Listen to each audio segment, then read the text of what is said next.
Swamin Namaste Natalokabandho Karunya Sindho Patitam Bhavabdho Mamuddharatmiya Kataksha Drishtya Rijvyati Karunya Sudhabhivrishtya Swamin Namaste, Swamin Namaste, Swamin Namaste, Swamin Namaste. Manasi vachasi kaye punya piyusha purnah Tribhuvanamupakara shrenibhi preenayantaha Paraguna paramanun parvati kritya nityam Nijarhidi vikasanta santi santa kiyantaha Paraguna paramanun parvati kritya nityam Nijarhidi vikasanta santi santa kiyantaha. Jai Guru. Jai Guru, Jai Guru. So anybody has questions?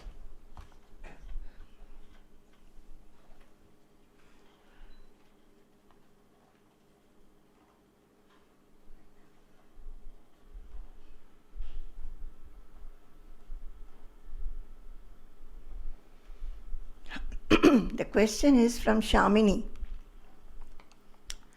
Does Providence facilitate in elimination of desires? Please explain the interplay between Providence and desire elimination. Yes.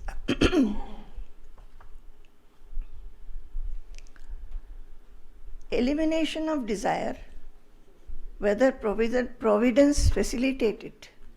I think Providence facilitates everything which we yearn for.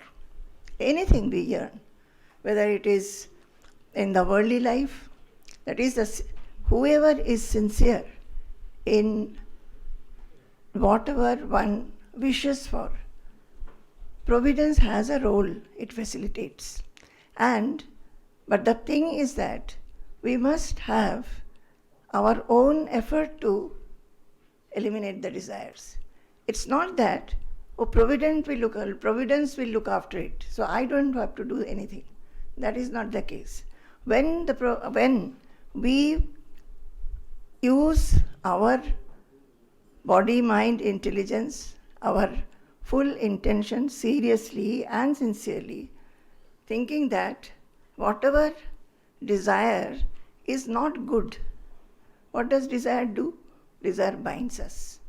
We become agitated, disturbed, afflicted if the desires are not fulfilled. Now, one is, we must understand that these desires are not good. Say, some desires are good, definitely. Like a student studies, and studies for what? To get good marks. He should actually study to get 100% marks, or at least a top ranking student he should become. The student should have that kind of a seriousness, sincerity, and they should make effort to do so. But he should not be possessive about it or clinging to the result. Like, full effort one must give. After that, the result may or may not be according to one's wish or intention. So there we have to understand the role of Providence, that with Providence I have tried my best, but Providence has given me this result. Now, when we know that certain desires are not good for us, desires are good, some desires are definitely good, but clinging to those desires and thinking that this is the best for me, that is not good. So, when we make an effort not to get attached to our desires, you understand? Not to get. Young children, what are you understanding? Understanding anything about desire? I think when from very beginning of our life, we whether we understand it or not, we are always desiring. Some desires are fulfilled, some desires are not fulfilled. So when it is fulfilled, we become very happy. When they are not fulfilled, we become quite depressed, sometimes angry with either parents, angry with the fate, angry with the teachers or friends. So we know that some desires are there. By non-fulfillment, we become afflicted. Now, so we have to see that we should not cling to those desires. We should make effort. If they are good desires like studies and all that, say those who are working, they should definitely work hard to get promotions, to do better, to do good work for the organization that you are working for. Everything is good. But if you feel that I must get it, and in spite of your best effort, suppose you did not get, their Providence has had his role and did not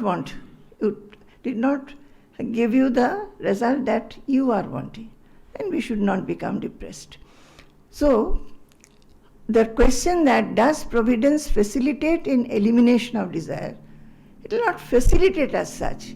You must make your effort, and whatever is in the hands of Providence, that may or may not be according to our wishes and aim. In that, we have to accept that result. Is it okay? So, there are many youngsters actually. So, all of you are students, some have just started working. You must understand that we should not become possessive about anything that we want. We should give our 100% effort to anything which comes our way, any work. Say even, say we are serving food here. We are very happy that when you are coming, we are keeping food ready so that you can eat and then listen to the lectures with a stomach full and no worry to go back home and take food. Now, effort means what? In any work we must give our 100% effort. So, the food should be ready, it should be sufficient in quantity. When people come, devotees come, very happily, lovingly, fondly, and with alertness we must serve the food. Do you get it? This is sincerity. This is the effort that we make. Why did I say lovingly, fondly, happily, with alertness? That when you come, you should get all the items. Is it not? Suppose you are served and you did not get one of the items. Today there were 2 sweets. Many of you may like it.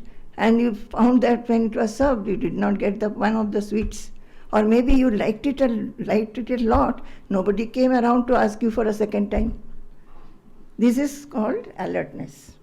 So, what effort we are giving?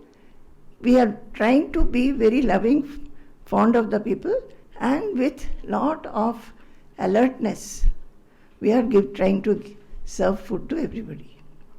As we would like to be served, when we are taking food, every item I should get, sufficient quantity I should get. Similarly, that alertness we should give. That is our effort. Okay. Now, this is a good thing that we do. So, whenever we do some work, any work that we do, effort is necessary. And that effort should be 100%. We should not be lazy in that.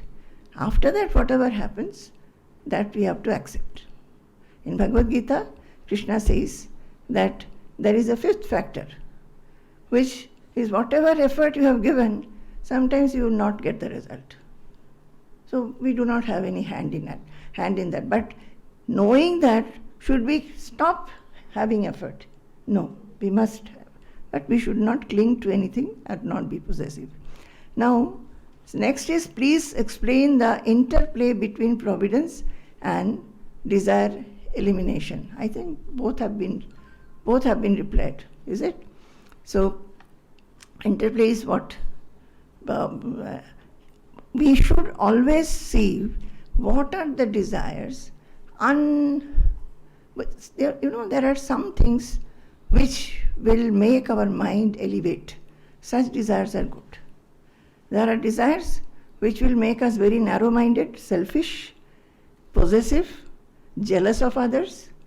Those we should constantly remove. So, This one thing is very important in everybody's life. I am not even saying that in a spiritual person's life. Anybody's life. We must be very, very thoughtful. In Vedanta it is called discrimination, viveka. And you can also say introspection. That is, we think, what are my thoughts? Are these thoughts good? Then if the thoughts are not good, how do we know whether it is good or bad? Whichever thought makes us agitated, disturbed, and makes us feel restless, those thoughts are not good, definitely. But such thoughts which makes us feel very elevated, very calm, those thoughts are good. When it makes our mind expanded, those are good thoughts. So even in thought, we have to constantly have introspection. Any thought which has come, say thoughts of anything which maybe you are comparing with somebody, or you are a little jealous of somebody, or you are supposed to do something but you are not doing it, procrastinating. These thoughts are not good. We know it ourselves. I think I don't have to explain so much. Everybody knows which are the thoughts which make us small and narrow, and which are the thoughts which make us very expanded. When we that is why in ashrams and centers like this, there is lot of opportunity to elevate the mind. So just see this Annakshetra. We should not think that Annakshetra is an Annakshetra. We come and we take food. We have made a menu every day. We are having different things prepared. Things are coming and all of us are taking food very happily. It is not like that. One part is that only. Another part is that through this we can expand. How? As I told. Be very loving. Call, please sit here. When you see that there is no place in the table and somebody has got up but another person has to sit, take a cloth, wiping cloth, and wipe that place. Don't allow that person to sit at a place where it has not been wiped. You understand? These are the things. So what we have done, we have helped a person. So help, sympathy, sacrifice, forgiving people, not blaming, not criticizing, these are very good qualities. These qualities we should always nurture in the mind, look for them, and we should strengthen these. And such thoughts where, nobody praised me, nobody appreciated me, nobody understood me, nobody had any consideration for me, those thoughts, those are narrow thoughts, selfish thoughts, those should be removed. So I was talking about thought. Similarly, speech. How do we talk? We should talk in such a manner that people are pleased with us. People feel very happy with us.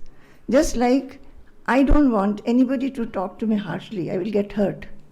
I should also not talk anything harsh to others. Just like I don't want anybody to blame me or criticize me. So I should also not blame or criticize somebody. Suppose I have done a mistake and somebody comes and says, hey, you have done this mistake. Why did you do like this? I'll feel very hurt. The way of speaking can be different. Similarly, I should not talk to another person in that tone, whoever it is.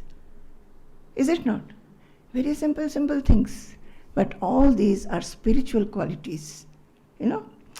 We grow up not having any kind of introspection over these, either our thoughts or our speech or our actions. So thought, speech, action. Now we come to action. We are always active. We have to be active. Students will have to study. Professionals will have to work at their offices. Businessmen, doctors, everybody has their profession. Even a housewife has to work very hard to run the household. So whoever it is, we are active. From the time we get up till we sleep, we are active by something or other. If someday there is not much activity, for some time we are happy that today there is no work, we are very happy, free. What did you say the other day? During the COVID period, you started becoming bored. So after some time, one will feel bored when activity is not there. So we want activity, we are active. But in that also, we have to always see, are we becoming possessive of something? Are we feeling that only if I do this work, I will be happy? Or if the result of this work is this XYZ, then only I'll be happy. So this kind of introspection should be there always for everybody. Then comes the interaction. Interaction is very much always we are interacting with people.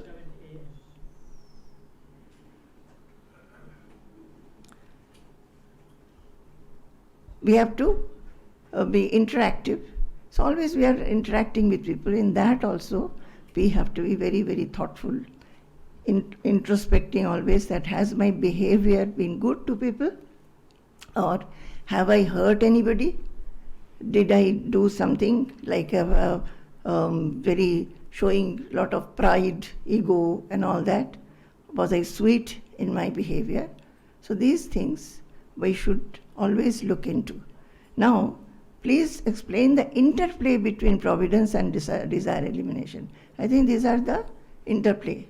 That if you become like this, you will find providence will help you. If you have an intention, an yearning, a great aspiration to be good, you will find providence will help you, will give you opportunities so that through those opportunities you become better and best. There the providence helps, definitely. And even if it sometimes may not happen, you will not be depressed by that. Providence will give you that strength also, not to get upset when you do not get whatever you desire. Okay, any question anymore? Does it satisfy?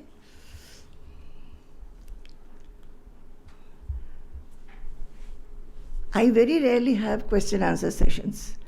Very recently the GPGC, they caught me and said that I must have question answer session, so I had. And now here also they have told me interactive session, and today interactive session. Today she announced question answer session. So okay, initially I got a little nervous. I don't know what people are going to ask me. But the best is to be straightforward. I always feel that if I don't know anything, I'll say no, I don't know. So, anybody else? You have any question? I have a question. Ma, you explained about desires. Can you tell us a little more about needs and wants? Because those are fundamental, which makes us confused. So should I have this? Should I have that? So at what point does a need become a want and vice versa? And how do we be in the path of righteousness? Part of? Path of righteousness. Path of righteousness. Need and there is very subtle difference between need and desire. So there are certain things we definitely need to live properly. Say food is a need, dresses are need, one shelter above the head is need, water is need. I mean, for living a life more or less comfortably, we need certain things. Education is a need. And then even if you have gone to school, you may not be a good student, then you need somebody to coach you or tutor you. So like these small things are there. Now, every need becomes a desire when we start feeling, in the absence of it, disturbed. And also, if the needs are not fulfilled, if we have a possessiveness about the needs, say food, say we need food every day. Now, and one is given to tasty food, say. Suppose someday you don't get, your mother is not able to prepare food or prepare the food that you like. If the mind is disturbed and you get annoyed with the mother, then that is a possessiveness for a particular taste, or possessiveness for a particular thing. Similarly for everything. You just think in your mind, for everything it is like this. We have to judge ourselves by seeing whether we are clinging to what I desire. If that clinging is not there, then we will be able to understand where we have to draw a line. Okay, say gadgets. Gadgets, so many things will come in the market. But mostly people, even if we have one, we will go in for the next one. And then till I get the next one, mind will be disturbed. So we have to see. Certain gadgets are necessary. These days many things are necessary even for studying. But suppose you have one, suppose you are able to do with it, and you feel that you can afford to have a next one also, but you are not getting it or not able to, nobody is helping you to get it. If the mind remains agitated by it, all your thoughts are for that, then it is a desire. Then you should drop it and see. So is it okay? I think somehow it could be done when it is not coming to my mind how we think it is. I will tell you a story of our ashram. See, I am at the feet of Pujya Swamiji for 35 years. Before that, maybe another 10 years, I knew him. And from household, I used to go and meet him. We were in Kharagpur, we used to go and meet Swamiji in Jamshedpur, where every year Swamiji travels to conduct the Jnana Yajna. So at that time we used to go. I first met Swamiji in Baba's abode. That was in 1979. Yes, 1979. So after that, 1987 only I came to the ashram. Now, the ashram life is supposed to be very simple. At that time, those days, the ashram was very small. Small means like we read in the Puranas, no? A rishi or a saint who had a very small kutia. Ashram was like that, very small house, one hut-like, 2 rooms, and then 2 small rooms, 2 verandas, a very small kitchen, like that. Now slowly it has increased. Ashram increases by the coming of devotees. When more people start coming, more facilities is necessary. So anyway, at that time it was like that. Then I was given a room which was not a room actually. It was a veranda. And the veranda you understand? The veranda was enclosed. Before I came, it was enclosed. And say, if this is the door entry to the room, there was a big window-like thing. Since it was a veranda in Kerala structure, such verandas will be having wooden grills, like this, strips of wood in a horizontal manner. That is the grill.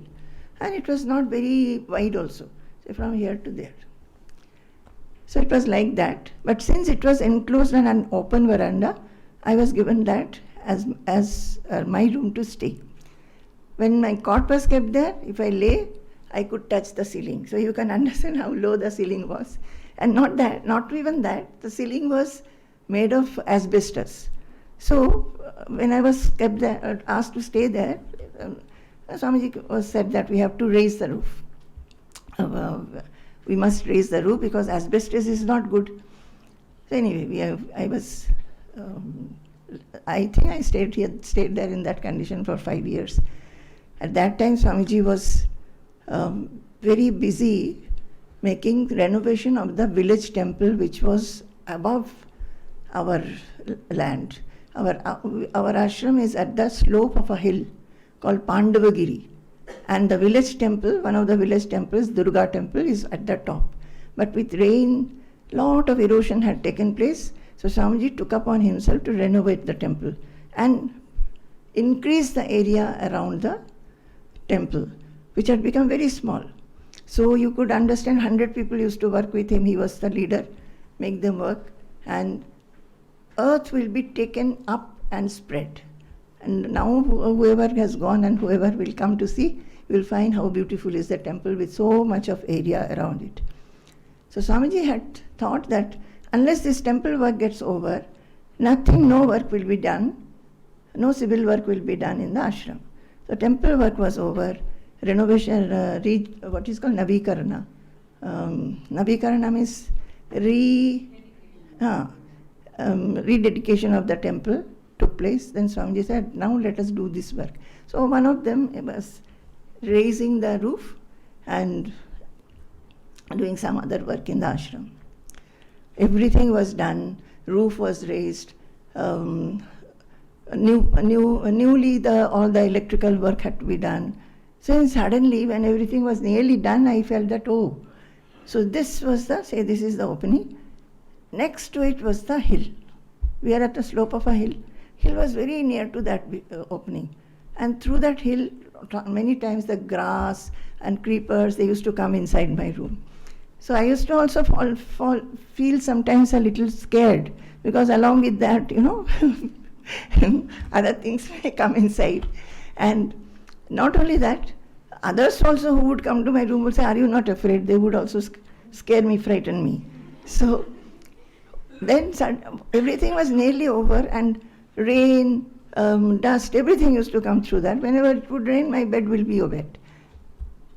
I never thought about it early, but I was, when it was nearly over, suddenly one idea struck me. I told Swamiji, we could have shutters for this place. So Swamiji said, "What will you do with shutter?" I said, "Why? Shutter means I can close it. When there is rain, when there is dust, I can close the shutter." So Swamiji said, looked like this 2-3 times and said, "You have become very non-austere." You understand? Non-austere. Now, that is, I felt very small. That why did I tell? I would have lived like that. The thing is that I felt that it is a need at that time. A need, though I did not tell at the proper time, it was a need. And Swamiji told me, "You are non-austere." The thing is that if, suppose, by thinking that, I cling on to that, then my mind will be disturbed. That, oh, it was not done. See, I'm having so much of difficulty. And then with introspection, if you feel, okay, that's okay, when it will be done, it will be done. Then that is the way you can remain undisturbed. So I felt like that, and I felt that this is a desire. This should not have been. But since I had told about it, and Swamiji's nature is such, though he looked at me and said non-austere and all that, very next day he called the carpenter and started taking off all the frames, and brought the mason also to break open the wall and make it a little bigger, and asked me what kind of shutter I need. So everything was done. So I'm just telling this, that in many cases we will find that we are not able to judge what is a need and what is a desire. But if we can judge, and if at the proper time we understand what is making our mind small and what is making our mind expanded. When the mind expands, when we can leave. Say, suppose when Swamiji said that you have become non-austere, I don't remember now whether I felt a little bad or not, but definitely I thought that, okay, I don't want. So that leaving whatever you are possessive about, then it gives a lot of joy. Is it okay? Vignesh? Okay, ma'am. Okay. Okay. Anything else? On the same lines, I think, Can you also tell us a little bit about being judgmental, Ma? So since we are in this zone and we have a lot of youths here, so this is something, because today's conversation is something that is not a spiritual discussion. Somehow it has opened up that way thanks to Swamini's questions. So can you tell us a little bit about how do we manage our ego, and how do we constrain ourselves from making judgments quickly? I think all of us have this habit, judging others. I think, and that that one thing gives lot of pain also to us. We suffer because of that. We will become judgmental. We'll form some opinions, or we will not only form. Sometimes we want to express it also, and most of the time we want to express our judgments, our ideas about people. So, not to become judgmental is one thing. I think it needs a little habit, needs a lot of aspiration not to be judgmental. So Swamiji says that any quality that you want, so you are wanting a quality not to be judgmental. maybe whatever a person has done, it is true of that person's nature. But what is the use of my criticizing it or my judging the person? So Swamiji always says that whatever quality you want, you must become, you must aspire for it. And if you aspire, what will happen? 50% you will get it. Rest of it is only practice and making it into a habit. So suppose Vignesh wants that he should not become judgmental. So what he should do? He should first understand that being judgmental is not good.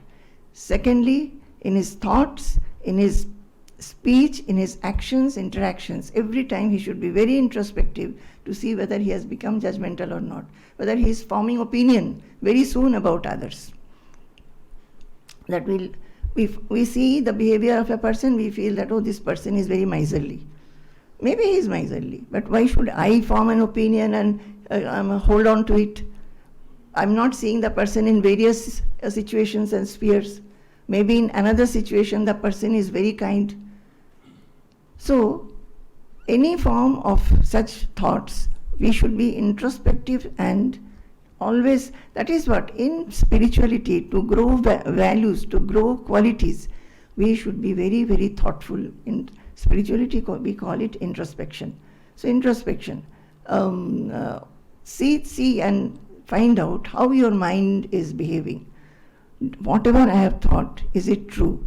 And even if some judgments have come to you, your behavior with the person should not depend on your judgments.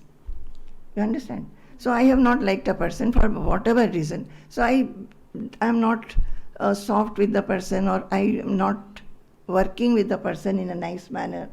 All those should not be there. And remember this, so many children are there. I had once asked Swamiji that, Swamiji, I want to have your this quality. Swamiji said, which qualities? So Swamiji said, I said, Swamiji, your love for everybody and your joyfulness, your delight. I would like to have those qualities. Then Swamiji said, okay. First he laughed a lot, like you must be watching how Swamiji laughs. Then he said, okay, then you have it, you have to only aspire for them. Think that I must become that, I must become that, I must become that. Just by saying or wanting, it will not happen.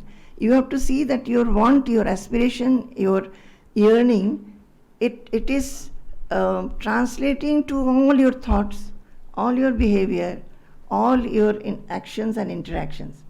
There comes the role of introspection. You have to every day see to it. Actually, I always say that seekers, or who really would like to grow in spirituality, self and soul and everything that is too high, it is quite abstract, all will not even understand. So, how to, even if we understand, how to really be established in that knowledge? There comes the role of the qualities. In all our scriptures, qualities have been spoken about. So qualities, so whatever qualities in the Bhagavad Gita, Sri Krishna has told, make a list of it. If you are a real aspirant, you really want your mind to grow into qualities, make a list of all the qualities, and every day, date-wise, make a dates here. Say today is 10th, no, 9th. So on 9th, did I qualify this one? If you have qualified, you give a tick. Did I qualify this one? No. In one interaction, I felt opposite to it. So give a cross. Actually, I have done it. I won't say that I have always, I was successful. But I have done it. Why? Because that kind of inspiration and yearning in me was there. I must have good qualities, which our scriptures say. Okay. Now I will tell you this one. Say our scriptures are talking about, I'm not saying no, scriptures say. In 12th chapter, Krishna is telling so many qualities. Sanjay, can you show? Adveshta sarvabhutanam. Adveshta sarvabhutanam. Maitra karuna eva cha Nirmamo nirahankaraha samadukha sukha kshami santushtas satatam yogi yatatma dridha nischayaha mayarpita mano buddhihi ya yo madbhaktas same priyaha. See, these are two shlokas. I think about your question, Swamini, whether Providence will facilitate in eliminating desire. First of all, we must know what are the desires and why the desires we are not able to give up. See this one. This is 12.13 and 14. So let us chant first. Adveshta sarva bhutanam maitra karuna eva cha nirmamo nirahankaraha samadukha sukha kshami santushtas satatam yogi yatatma dridha nischayaha mayarpita mano buddhi yo madbhaktas same priyaha. Once more. Adveshta sarva bhutanam maitra karuna eva cha nirmamo nirahankaraha samadukha sukha kshami santushtas satatam yogi yatatma dridha nischayaha mayarpita mano buddhi yo madbhaktas same priyaha. This one will be yo madbhakta. That's a mistake. There is a mistake there. Here also in the English, last line, mai arpita mano buddhihi yo. It should be yo. Right. It is actually, the word is yaha, but since it is followed by m, that is ma, it becomes yo. So you can correct it. So these are the qualities. Would you like to listen about the qualities? Huh? I think all of us need the qualities. See, Swamiji is teaching the second chapter, right? What is he teaching about? The self, the soul. And I think he's really hitting hard and making everybody understand what he's talking about. He's talking about our real identity, that our real identity is changeless, eternal, imperishable. It cannot be broken. It cannot be cut. All those things. And it is inside. It is only the body is changeful. The body is perishable. But whatever enlivens the body, the consciousness, it is not perishable. This is where it is always there. So our real identity is that. But we forget it and we feel that I'm this small, gross body, the limited body. This is my name, this is my form, this is my weight, this is my height, these are my, I have so many properties, or I have these qualifications. All this is the I. It is not. The body and mind and intelligence all together, they are perishable. It will perish along with the body. But soul doesn't. Now, Krishna is telling Arjuna about that. What are you? You need not grieve. People, you are saying that all these people will die. Actually, nothing will die. The soul remains. The bodies will only perish. saying that he has given him the highest knowledge. Now, this knowledge, it can be just a knowledge. I am reading so many things, like we read various subjects: English, history, geography, physics, chemistry, maths, computer science, all these things we are reading. By reading those academic subjects, what do we gain? We become their master, the master of the subject. We grow, we have some career, we can earn more. Our knowledge in our subjects, we can grow in that. Then we'll be eligible for higher and higher posts in our career. We'll be known by people. All these things will happen. But this knowledge, the knowledge of the soul, is not like that. The knowledge of the soul is such where we have to understand what is this I which never changes. So Krishna initially told about that. Now this knowledge, even if we have a knowledge, we forget. We find that we are listening to it. We are listening so many times. We are chanting. We may be able to ask questions and give replies also. But in our day-to-day behavior, we find that we are scared. We are sometimes very lazy, procrastinating. We quarrel. We are blaming others. We are finding fault with others. Or we feel very depressed, very fearful. All those things are happening. Then how do we keep this knowledge with us? So Krishna says, you have to first treat your mind and intelligence. The mind and intelligence has to become calm, so that through them, when you know the knowledge, you can be established in the knowledge, and you will never be falling from the knowledge. You understand? That is, I become that. I am the knowledge itself. That there is no change can come to me. I can never be affected. I can never be afflicted. This is the characteristics of the soul. I know it so well that in any situation in life, I will not be affected. Are you understanding? That such kind of a stage is there. And who is telling?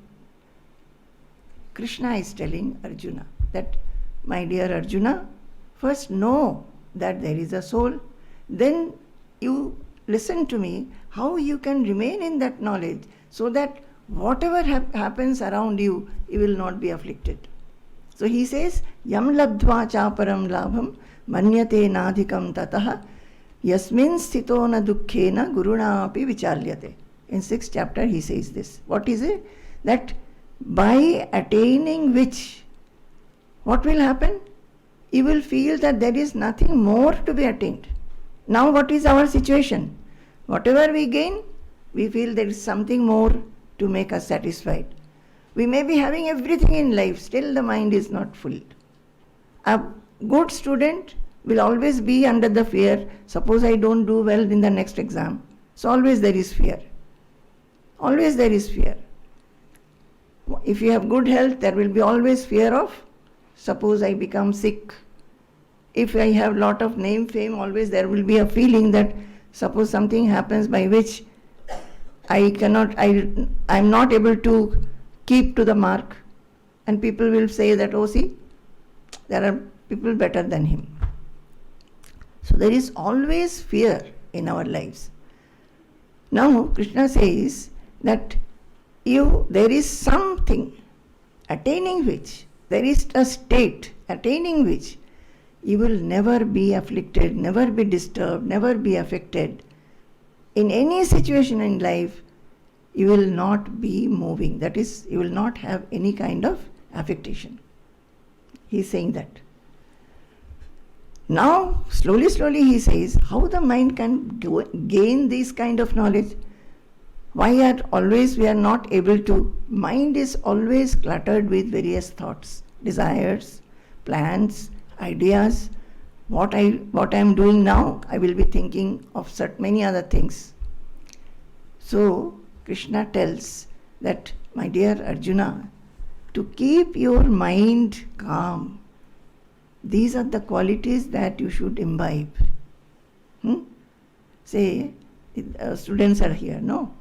when there is exam, we forget everything. We study. And our parents will also say, don't disturb. If something happens, don't tell her or tell him. Let the student study. Why? If the mind gets disturbed, then we will not be able to concentrate on the studies. Similarly for anything. So Krishna tells Arjuna that to gain this knowledge and be completely established in this knowledge of the soul or self, mind must become calm. Mind also has to become calm. Why? Because it is inside the self-knowledge. To understand the self, we must look inside us and say there is a mirror. The soul is always there inside. Now, the comparison is that, suppose there is a mirror, very well polished mirror. We look into the mirror, we'll find our face very bright and focused, clear. But suppose the mirror is dusty, what will happen? Will our face be clear? No. Suppose not dust, but somebody has made scratches in the polishing at the back of the mirror. Then also, will we see our face clearly? No. So, means what? When the mirror is unclean or not polished properly, then what happens? We are not able to see ourselves. Similarly, the soul reflects into the pure mind. If the mind is quiet, calm, tranquil, we are able to see the self. Self gets revealed. I'll give another example. Say there is a pot of water, very clear water. I put one piece of pebble into it. If we look, we'll be able to see the pebble. But suppose I put some mud into that water. What will happen? The water will be muddy and the pebble will not be seen. Similarly, the mind, when the mind is filled with desires, plans, ideas, other things, thoughts about other things, though the self is always there, we will not be able to see it, not able to understand it. So Krishna says, my dear Arjuna, you must develop qualities, such qualities, gaining which your mind will be peaceful, restful. So he tells about these qualities. Many others are there. So this is one thing. For anybody who is interested in spirituality, this gaining or imbibing the qualities is very, very essential. Otherwise, the knowledge remains somewhere and you remain somewhere. Whenever we will interact with people, we will find that in interaction, the mind has got agitated. So how will the knowledge be with you? You will not be able to think of the knowledge or keep on holding to the knowledge. You will be only, suppose you have come, listened, and you feel that, oh, this is what has been told about the soul, the self. You also feel very inspired. You are transported to a greater height, feel very elevated. Then you go out, you mix with your friend or neighbor or house people, something goes, there is some difference of opinion, then what will you think? Will you think of the soul? No. You will think of that incident, you will think how I behave or how the other person behaved, why I could not give this reply, I should have given this reply or that. Mind has gone away from the soul. So he says, imbibing of qualities is very important. So in this 12th shloka, 12th chapter, 13th and 14th, Krishna now brings in the qualities. Adveshta sarva bhutanam. What is that? He who is free of hatred towards all beings. What is that? You tell me. In your house, what are you doing? Are you hateful sometimes to your sister, your brother, or to friend? That she is laughing. That means no clear answer.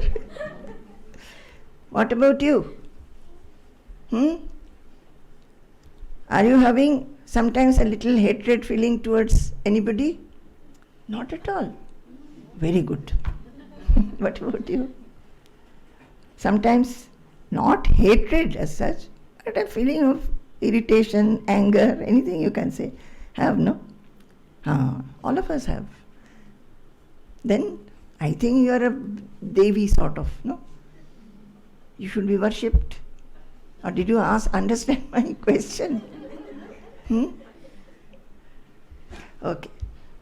So, he who is free of hatred towards all beings. Hatred can be bitterness, maybe irritation, maybe anger, all the undesired traits of the mind. We understand, no? Those which are the traits which are not desirable. These are the not desirable traits. Now he talks of another one, Maitraha. What is Maitraha? Friendliness. Are we friendly to everybody? We must have friendliness to everybody, fond of everybody. That is why I will again and again tell you, through service, especially wherever there is a gathering. Here it is a spiritual gathering, there may be any other gathering. Anywhere, there is an opportunity to grow in qualities, if you are aware. So, Maitraha, be friendly to everybody. Friendliness. Say, you have come into this hall and you find that an elderly person is coming. Help the elderly person to take the seat. Sometimes you have to leave the seat and give a seat to the other. And Annakshetra is a very nice venue for gaining all this. You have to be very fond of others. So here, new people will come, old people are there. So always old people, those who are already associated with the center, should be very friendly, very loving and warm to the newcomers. And make them feel at home. Just like, there is one shloka. The shloka is that whatever you do not want to be done to yourself, don't do it to others. So, suppose I go to one particular gathering where I am new, I will feel very much comfortable and at home if already those who are there, they make me feel warm. They come, ask me the name, where from you have come, please be here, please come with us and take food. But how that behavior will please me, I should be able to extend that behavior to the others. So he says friendliness, karunaha evacha, and kind to all. So have this kindness. The kindness, I don't know how, there may be, you may be kind to your those who are younger to you. You may be kind to those who are your friends. You may be kind to the elders. But kind behavior should be there. That is what we are doing, and what are we developing? We are attentive to the needs of others. You understand? Some may be poor. Poor people, we should be more kind. So we should be attentive to the needs of others. How will we become attentive? When we are not selfish, not thinking of only ourselves. When we enter, which seat? I must get a good seat to sit. Not that. Whether everybody has sat, whether everybody got everything. So this, and don't think these are something very, very trivial. These are the basis of spirituality. Then nirmamaha, free of possessiveness. Possessiveness. We become possessive. With whatever work we do, we become possessive. See here also, some are given some work to do. Suppose next day it is told that no, you don't do this work. You do something else. One should not feel bad. You very happily give the charge to somebody else. And this is very, very applicable to your work spot, in the house, everywhere. Is it not? Nirahankaraha, egoism. That is, we should not become proud. If we are doing well, if we are praised or recognized, we should not become proud of that. Sama dukkha sukhaha, equal in happiness and unhappiness. That is, whatever we are doing, by Providence, even if we have made all effort, Providence will decide whether it will be fulfilled or not fulfilled. So suppose whatever effort I did, whatever was my aim, is not fulfilled. We should not become very much down in our mind and mood, not depressed. So whether it is a situation of happiness or unhappiness, we should keep an equal mind, knowing that Swamiji has been teaching, Sukha will come and then only Dukkha will come. So Sukha and Dukkha, happiness and unhappiness will be constantly shuttling and shuffling. Only when there is Sukha and Sukha goes away, we understand that one unhappiness has come. And unhappiness will not remain always, it will also go. Because it has come, we can compare the two and understand the next situation is of happiness. So sama dukkha sukha, equal in unhappiness and happiness. Kshami, forbearing. Forgive, excuse, be forbearing. Then santushtaha. Next, what is santushtaha? Santushta satatam yogi. See, santushta is contentment. One must be contented. Our problem, all people, everybody, whether we are in the worldly life or we have renounced also, one is not perfect if one keeps on having constant desires. Who is a contented person whose desires are over? Whatever he gets, he is happy. Whatever he gets, he is happy. He remains happy. One must have developed that I will be happy by whatever I get. Providence will choose to give you more. You will find. That is why the one becomes sannyasin. We have left everything. We have not even 1 rupee in our name. No bank account we have. Not a single thing we have. Either property or land, nothing. Now, recently we have got one phone. Otherwise we did not even have a phone to ourselves. So, but happy. Whatever comes, we are happy. And if, like we know in the ashram, many help seekers come. Medical help, educational help, marriage help. Very poor people, they come saying that my daughter is getting married, and keep quiet. That means, please help. So Swamiji will ask how much will be the cost. So they will say something. So we will give. We keep saris which are a little costly, not too costly, for marriage purposes. So that when such people come, we can give one sari and some money. Now that we are here, we got a WhatsApp message that one party had come, what should be done? So Swamiji gave one sari and some money. So, santushtaha. Sometimes it happens, we tell ourselves, as long as we have, we'll give.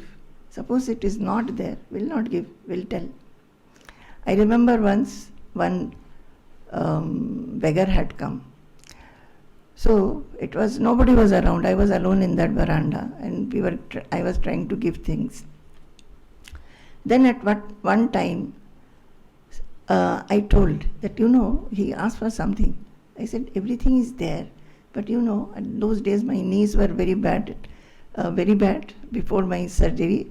So I could not go and come many times. I had done for quite some time. Then I said, that thing is there, but there is nobody around to take it and help me to give you.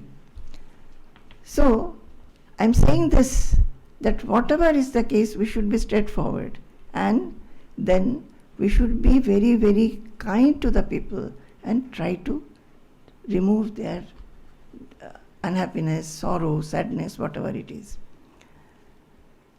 Santushtaha satatam yogi.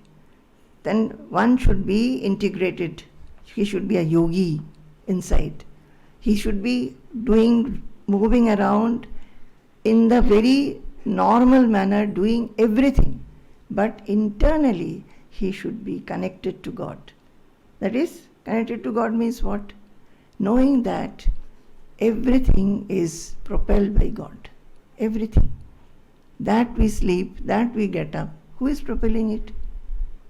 I may go at night and lie down on the bed. When will my eyes close in sleep? Is it in our hand? No. Somebody is propelling it. When will I get up? When will I get up into the morning? Today 5 o'clock, or another day 4 o'clock, another day 6 o'clock.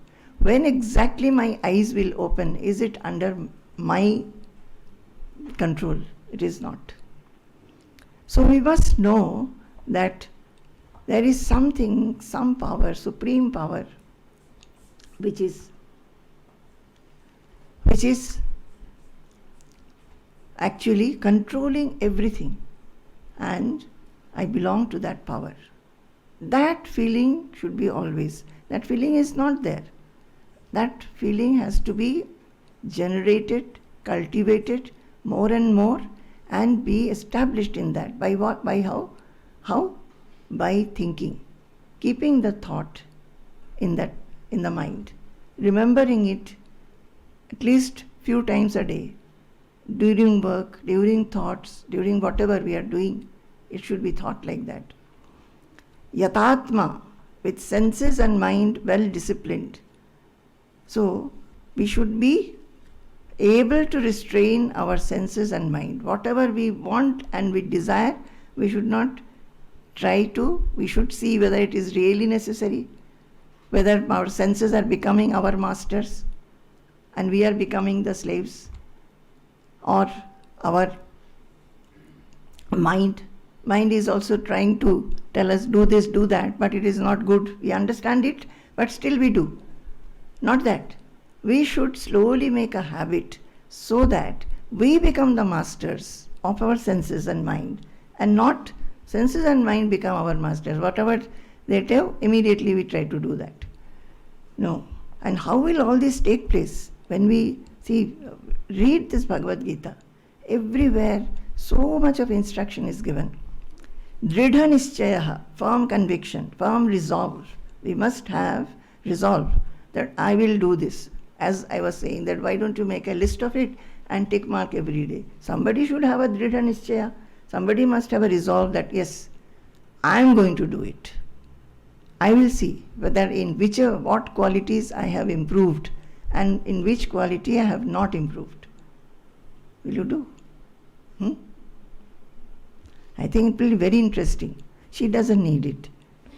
She has all qualities. So, Mayi arpita mano buddhihi. That is the mind and intelligence resting on me. What does that mean? We will see, if we look into ourselves, we will find that our mind and intelligence is constantly thinking, deciding, or feeling sometimes doubts or this and no confidence. Constantly the mind and intelligence is away from what we want to do spiritually. It takes us away. So, by constant habit, by constant resolve, by constant introspection, try to bring the mind on the supreme power. Telling the mind that all in the worldly thing, everything is fleeting. Only what is not fleeting is oneself, God. So Krishna says, those who have these qualities, yo madbhaktaha same priya. He says that those who have these qualities, he is very dear to me. Very dear to me. Dear to me means what? When we have these qualities, you will find that you are shining. Is it not? Our own mind will start shining. We will feel very happy to be able to be like this. The other day, I don't know how many of you were there in the last day when I had the session, that Janaka asked Ashtavakra, how can I have jnana? How can I have vairagya? How can I have mukti? At that time, what did he say? Ashtavakra said that if you want mukti, mukti michchasi chet tata vishayan vishavatyaja kshama arjava daya tosha satyam piyushavad bhaja. So Janaka asked the question, how can I have jnana? How can I have mukti? What is this Vairagya, he asked. So Ashtavakra has given this first reply is this. What?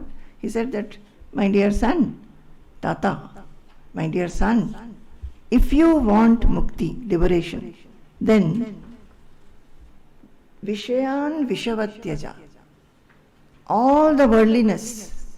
What is worldliness? The mind constantly roaming around perishable objects, always engaging and indulging in perishable thoughts. Vishavatyaja, all those things which are worldly, which makes you suffer, which makes you get bound, all your possessiveness, desires, all those. Vishavatyaja, like poison you can throw them, you should throw. Poison, like suppose I am taking a drink, very nice drink, I want it, then somebody says that drink contains poison. What we will do, we'll simply throw it without any consideration. We won't go and ask and even check whether it is so. Somebody has told there is poison, so simply throw. Similarly, all the worldliness which makes us feel bound, small, narrow, we should simply throw. Understanding these are traits which are not good for me, and these are all perishables. Then he says, instead of that, what traits you should acquire and strengthen? These Kshama, Arjava, Daya, Tosha, Satyam. Kshama is what? Kshama is forgiveness. So, when we interact with people, suppose somebody has done some mistake, we should be forgiving. That is the greatest quality, the first thing that he has said. Kshama. Adveshta sarva bhutanam. He has said, no? In Bhagavad Gita, this is Ashtavakra Samhita. In Bhagavad Gita, Krishna is saying, Adveshta sarva bhutanam. Don't have any kind of hatred. Hatred, anger, irritation, bitterness, complaint, criticism, nothing. For nobody you must have it. So, Kshama you must have. That Kshama is the greatest quality for any human being, whether you are in the spiritual path or not, whether you are in the worldly path even, we must be excusing and forgiving, accommodating and loving. Is it not? Elizabeth? Yes. You are not nodding, so you, I am noticing you, and not nodding at all. So you are not agreeing to this. So you have to be introspective more, whether you have these qualities or not. So, Kshama, Arjava. Arjava means straightforwardness. What you think and what you speak should be same. Not that you have very sweet behavior with somebody, but internally you are criticizing and hating. So Arjava, and whenever necessary you should be able to say the truth. Stand up and tell, this is what, as I was saying. If you ask me a question and I don't know, I'll say I don't know. But many times we are not able to do that. What will people think of me? People are not asking question for that reason only, because that Arjava is not there. That suppose I ask a question, if somebody feels that it is a foolish question, so I'll feel humiliated. That is why they do not ask questions. First of all, question should be there. I feel always that there should be question. Our life should be question. Why am I like this? Why is it that I am lazy? Why is it that I am procrastinating? Why is it that I react very fast? Why is it that I am not able to praise somebody with my full heart? Why jealousy comes to me? To make oneself pure and pure, pure like a flower, white flower, which blooms fully. We have to question and see what are these, why I am not like this or why I am like this. So, Kshama, Arjava, Daya. See, here also Karuna, Krishna has said. Here Ashtavakra is saying Daya. Daya is kindness. We must be kind to people. I think we can go deep into it, kindness to people, kindness to people. We should be sometimes sacrifice for making people happy, if necessary. Give away your food. Say, you may not be having, but in our Kerala also doesn't have so much, but sometimes they come. Some people will come. The other day in Asham, one couple came. You know, when you enter the gate, if you walk a little bit, there is a mango tree, and below the mango tree there is a parapet. So people come and sit there in shade. So they were sitting. So we were told that it's a couple, and they are quite poor. They are saying that they did not even have food for one day. So when we heard, we told them, please come and take food first. So their food was given. It may happen that sometimes our food is also over. So whatever we have, we will give. So that karuna for others, it should be there. Trying to see whether anybody needs any help in studies. Maybe they are poor in studies, so you help them in studies. Then, daya tosha. Tosha is santosha. See? Santushta satatam yogi. In Bhagavad Gita was that santushta word was there, contentment. Santushtaha. Here it is tosha. So these are the 5 main qualities Ashtavakra has said, and all these are here. Tosha, satyam, truthfulness. One should be holding on to truth, whatever is truth. And that in spirituality, the truth is what? That I am not this perishable body, I am the soul. That knowledge. And you can otherwise say that whatever is truth, we should not talk, think, behave in any manner so that it is untruth and false. That is why whatever we say inside, it should be same as how we behave and how we talk. So why these are very essential to know. Yasman dvijate loko, lokan dvijate chayaha, harshamarshbhayodvegaihi, muktoya sachame priyaha. Yasman dvijate loko, lokan dvijate chayaha, harshamarshbhayodvegaihi, muktoya sachame priyaha. Let us chant. Yasman dvijate loko, Yasmano dvijate loko, Yasmano dvijate loko, Yasmano dvijate loko, lokano dvijate chayaha, lokano dvijate chayaha, harshamarshbhayodvegaihi, harshamarshbhayodvegaihi, muktoya sachame priyaha, muktoya sachame priyaha, harshamarshbhayodvegaihi, harshamarshbhayodvegaihi, muktoya sachame priyaha. muktoya sachame priyaha. So, this is another quality. What is the quality? Which is very, very applicable to all of us. What? Lokaha yasmat na udvijate. That is one by whom nobody is troubled. That is, I am able to talk, behave, and interact with people so that nobody is hurt by me. Nobody is troubled by me. Also, who does not feel troubled by the world? Also, he should not be only that, having that trait or that quality. That is, by my behavior, my talk, or whatever I plan, nobody is troubled or nobody has been affected. But I should also have this.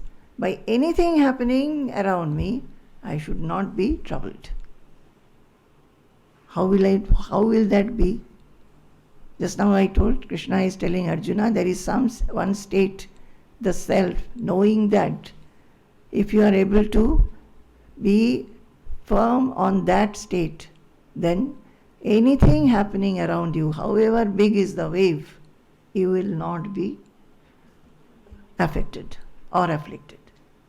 So the first question will be, what is that state? Is there such a state? See, when I was small, I read Bhagavad Gita. I felt, as I am reading the second chapter, I am thinking, oh, such a state is there. One can be, because even when we are young and we have started going to school, we get affected. We have expected good result, we have not got. Maybe we will feel that I'll have a rank. I find that I'm not getting a rank. Others have gone ahead of me. Then we get affected. Between siblings, the siblings will feel mother loves my brother more or sister more. There will be affectation. Or mother will bring gifts. You will find that my gift is not that good. The sister's gift is better. All these affectations will be there. It happens, no? It's very natural. So, this affectation is there. So when I would be reading, I would think, oh, such a state is there where there is no affectation. Then I must get that state. So only knowing is not enough. When you are reading and you are going through them, that yearning should be there. Oh, can I go to that state? Can I at least walk for that state? That yearning should be there. And so one by whom in the world nobody is troubled, and who does not feel troubled or tormented by the world, anything happening around him. Also, who is free from the clutches of delight, anger, fear and anxiety. Harsha, amarsha, bhaya, udvegaha. That is, when something very good happens, we are very, very happy. Then what happens? After some days the happiness goes, then again we are in the same soup. So neither we should be too happy, too elated. We should be free of that, free of the clutches of delight, anger, fear, anxiety. We are in the clutches of all of these. We become anxious, we become fearful, we become stressed, we have a lot of strain in our day-to-day life, and we do not know how to handle. So Krishna is saying that yes, there is a way to handle. You start thinking about the self. You start thinking that the self is everywhere. Think that you can have an attitude which is equal for everything. Krishna says that. So he says, by saying this, he says, whoever has these qualities, my dear Arjuna, he is very dear to me. Very dear to me means you will be able to remain united with Krishna. Who is Krishna? The Supreme Power. That's in your mind. You will always feel the presence of God. The presence of, if you can say God, or can say the soul, or can say Brahman, whatever you choose. In your heart, you will never feel disconnected from your real identity, which is God, which is the soul, which is imperishable, which is changeless, which will always there, giving you strength, power, and takes away all kinds of anxieties, stress and everything. So, he says, he is dear to me. For them, when whoever makes attempt to acquire these, for them, Krishna says that they are very dear to me. That is, I am always with them. I always give them a strength. You will never feel afraid. Suppose there is some anxiety and stress coming, you will be able to remember these and remain in equilibrium. That is what he says. Then, next one. Next. Anapeksha shuchirdaksha Udasino gatavyathaha Sarvarambha parityagi Yo madbhaktas same priyaha Anapeksha shruchirdaksha Anapekshah Suchirdaksha Udasino gatavyathaha Udasino Gatavyathaha Sarvarambha parityagi Sarvarambha Parityagi Yo madbhaktas same priyaha Yo Madbhaktah Same Priyaha Anapekshaha, the devotee. Yo madbhaktaha, yaha madbhaktaha, the devotee who is, first quality, anapekshaha. Say anapekshaha.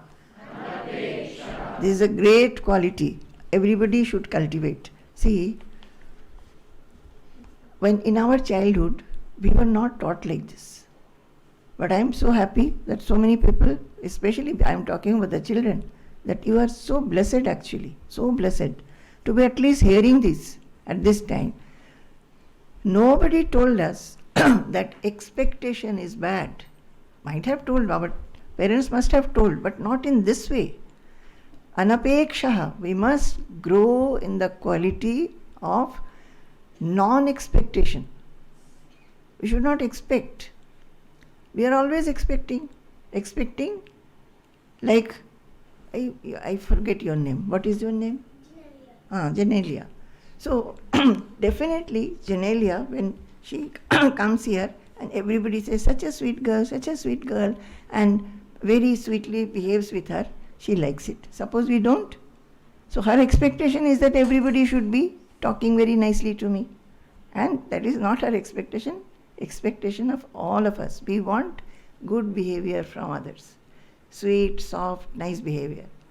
And since it is an expectation, whenever it is not there, we are affected.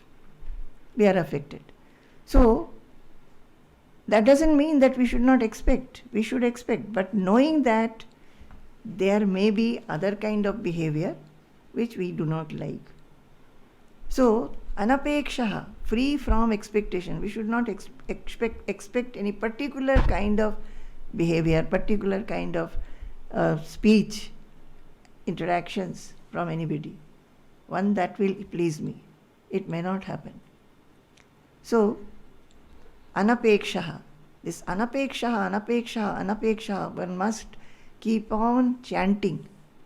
If we chant this, we'll find that we'll be very, very free everywhere. Wherever we go, we will not be afflicted by anybody's behavior. Shuchihi. Shuchihi is pure outwardly and inwardly. Outwardly means our body should be kept clean, taking bath, wearing dresses which we wash. When we take bath, we should wear a fresh dress. Fresh means which has been washed and kept. Always we need not iron it, but it should be a washed dress. Because otherwise we are giving body the bath, cleaning the body, but we are wearing an old dress which has gathered a lot of dust. So this is something very good. And inward purity. All impure thoughts, undesirable thoughts. Already we saw that undesirable thoughts, we are very much aware which are undesirable thoughts. For each and everybody we know. So we should remove them, try to remove them, and make our mind more and more pure. Strengthen the good qualities and remove the undesirable one. Udasi dakshaha. This is another, efficient. We should be efficient.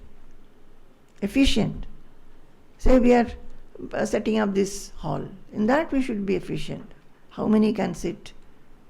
How we can sit others? In the nakshatra, how we can give food, whether everything is clean or not. In whichever is your profession, there also you should be efficient. Students should be efficient in learning. Professionals should be efficient in their profession. What is hindering that efficiency? One must be introspecting and making it all right. Udasinaha, and indifferent and impartial. That is, one should not be affected by anything that is hurting or others. One should be impartial also, not possessive about something and partial about something. We become partial. The other day I was telling, after this, every day after the satsang, everybody will come and do pranam. So I was telling them, the youngsters especially, and some of that see, new people have come. After, when it is dispersed, when everybody has dispersed, pranam is going on, you will find those who know each other, they are only talking to each other. They are not going and even mixing with the new people who have come. That is not kindness, is it not? New people have come. Try to always every day see. I see. Every day who all have come, who are new. Ask them their names. Where from have you come? How did you come to know about our center? Please come again. We'll be very happy. These are the words, these are the ways of friendliness. We miss you if you don't come. Say one day somebody had come, 2 days they have come, third day they didn't come, fourth day they have come. Fourth day ask them, where were you? Why did you not come? Please come. We are very happy. So, we have to become impartial, not be in a cocoon of our own friends and our own sisters and brothers. Become expansive. Gatavyathaha, free of any strong afflictions. When afflictions come, think in the mind, it has come, it will go. It will not stay forever. How you will make your mind undergo it, that is another question. But one can withstand it. Similarly, when you see somebody having any affliction, try to go and help the people. That is what we are constantly doing. Even if we are here, so many phone calls coming. Just now before we came, one young girl, she was pregnant, but the pregnancy was very complicated. The doctors were saying that she may have a premature delivery, and exactly so. Just before I came down, the news came that she has delivered when the fetus is only 6 weeks. 6 months, sorry, 6 months. 6 months. So we were thinking, all of us talked to the father. And then within 5 or 10 minutes, we got a message that the doctors are saying that the baby will not survive. That is good. Because that they were saying that even if the baby survives, the baby will not be normal. So that is a mukti. So constantly, even if we are very busy, or we try to give that solace to people. So in our day-to-day life, children will have their life, their friends. Elders will have theirs. Where we should be having this daya and karuna, giving solace to people. Telling people that there's, okay, we are there with you, don't be afraid, be confident. This kind, and as much as possible, try to help them, giving them, bringing some food for them. Suppose somebody is in the hospital, then take food for them. That means the mind should think about others, not so much about oneself. So these are certain qualities which Krishna is saying. There are many. Actually, if you read this, I tell you that when I was young, these really impressed me more. It impacted me more. Thinking that, these have to be cultivated for purification of the mind. Along with, when we are young, we may not understand all the soul and self-realization and all that. But these become interesting. The whole path of spirituality becomes an interesting path. Interesting, I would say very adventurous. If you try to keep a note of how you have behaved or not behaved, it becomes an adventure. You will find that so many subtle things are there in the mind. The mind will always try to project you as the 100% good.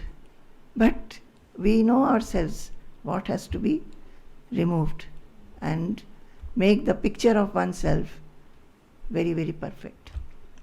Okay. Is this class of any importance? Yes. Is it? Told with arjavam or just to please me? Arjavam is straightforwardness. Huh? Arjavam. Okay. Sampurnam Jagadeva Nandanavanam Sarvepi Kalpadrumaha Gangam Vari Samasta Vari Nivaha Punyas Samasta Kriyaha Vachah Prakrita Samskrita Shruti Shiro Varanasi Medini Sarvavasthitirasya Vastu Vishaya Drishti Parabrahmani Sarvavasthitirasya Vastu Vishaya Drishti Parabrahmani. Jai Guru, Jai Guru.